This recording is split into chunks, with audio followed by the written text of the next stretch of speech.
राहुल नाम का एक व्यक्ति था। स्वभाव से बहुत ही गंभीर था। उसकी पढ़ाई पूरी हो चुकी थी, लेकिन कोई नौकरी नहीं थी। दिन रात वो काम की तलाश में इधर उधर भटकता रहता था। राहुल एक ईमानदार मनुष्य भी था, इसीलिए उसे काम मिलने में मुश्किलें आ रही थी। दिन इतने खराब हो चुके थे कि उसे मजदूरी करनी पड़ी। रोजी रोटी के लिए उसके पास अब कोई विकल्प नहीं था। राहुल पढ़ा लिखा था, जो उसके व्यवहार से ही साफ पता चलता था। एक दिन एक सेठ के घर राहुल मजदूरी कर रहा था। सेठ का ध्यान राहुल के ऊपर ही था। सेठ को समझ आ रहा था कि राहुल एक पढ़ा लिखा समझदार लड़का है, लेकिन परिस्थितिवश उसे ऐसे मजदूरी के काम करना पड़ रहा है।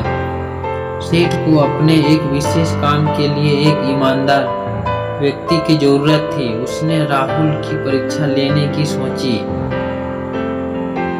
उसने एक दिन राहुल को अपने पास बुलाया और उसे 50,000 रुपये दिए, जिसमें 100 के नोट थे, और कहा, भाई तुम ईमानदार लगते हो, ये पैसे मेरे एक व्यापारी को दे आओ। राहुल ने ईमानदारी से पैसे पहुंचा दिए। दूसरे दिन व्यापारी ने राहुल को फिर से पैसे दिए। इस बार उसने राहुल को बिना गिने पैसे दिए, कहा, खुद ही गिन लो और व्यापारी को दे आओ। राहुल ने ईमानदारी से काम किया।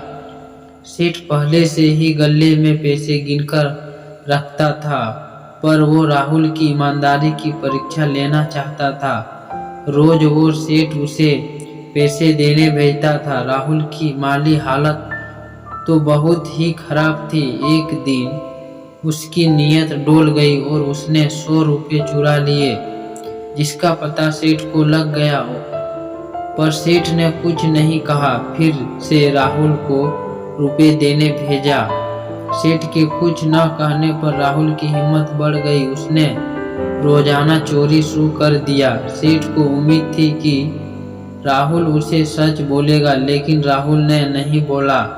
एक दिन सेठ ने राहुल को काम से निकाल दिया। वास्तव में सेठ अपने जीवन का एक सहारा ढूंढ रहा था। उसकी कोई संतान नहीं थी।